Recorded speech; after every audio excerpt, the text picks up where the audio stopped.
جلال اکرامی. جلال اکرامی سال 1909 در شهر بخارا به دنیا آمده است.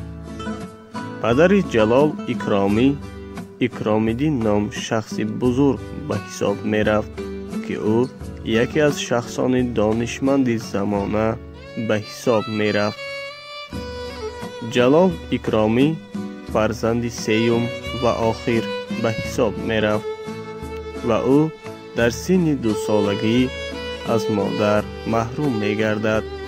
پدرش اکرام‌الدین نسبت به 2 فرزندش به جلال اکرامی توجه خاص ظاهر می نمود و هنگام قاضیگیش در قراکول فرزند خردیش یعنی جلال را نیز با خود به آنجا می برد و جلال اکرامی در آنجا تحصیل می نماید. جلال اکرامی از سال 1922 تا سال 1927 در دارالمعلمین سمرقند تحصیل می نماید و از سال 1927 تا سال 1930 در آنجا همچون آموزگار فعالیت می نماید و سال 1931 به شهر استالین آباد حاضر دوشنبه برمی گردد و در راهبر دانش فعالیت می نماید. جلال اکرامی در سالهای جنگی اثرها ایجاد نموده است که آنها با نامهای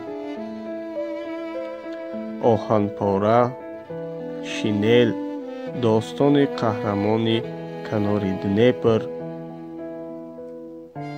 و غیره ها را در بر می گیرد. جلال اکرامی سال 1989 در شهر دوشنبه از عالم چشم پوشید و جسد او را در مزار لوچاب که واقع است در این شهر به خاک سپاریدند.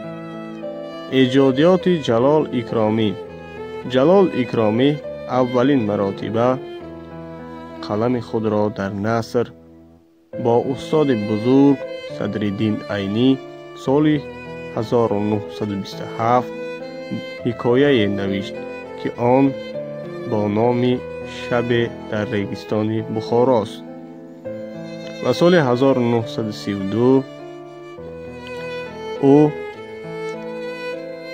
حیات و غلبه، سال 1933 2 هفته، سال 1935 تیرمار، سال 1936 از مسکو چی آوردی، سال 1940 زهره، سال 1947 بعد از محبت، سال 1949 شادی، سال 1952 ستاره، سال 1958 من گناهکارم، سال 1960 دختر آتش، سال 1969 12 دروازه بخارا، سال 1974 تخت واژگون، سال 1976 1977 زاغان مردار، سال 1986 رمن ختلان را نوشته است و برای دختر آتش را نوشتنش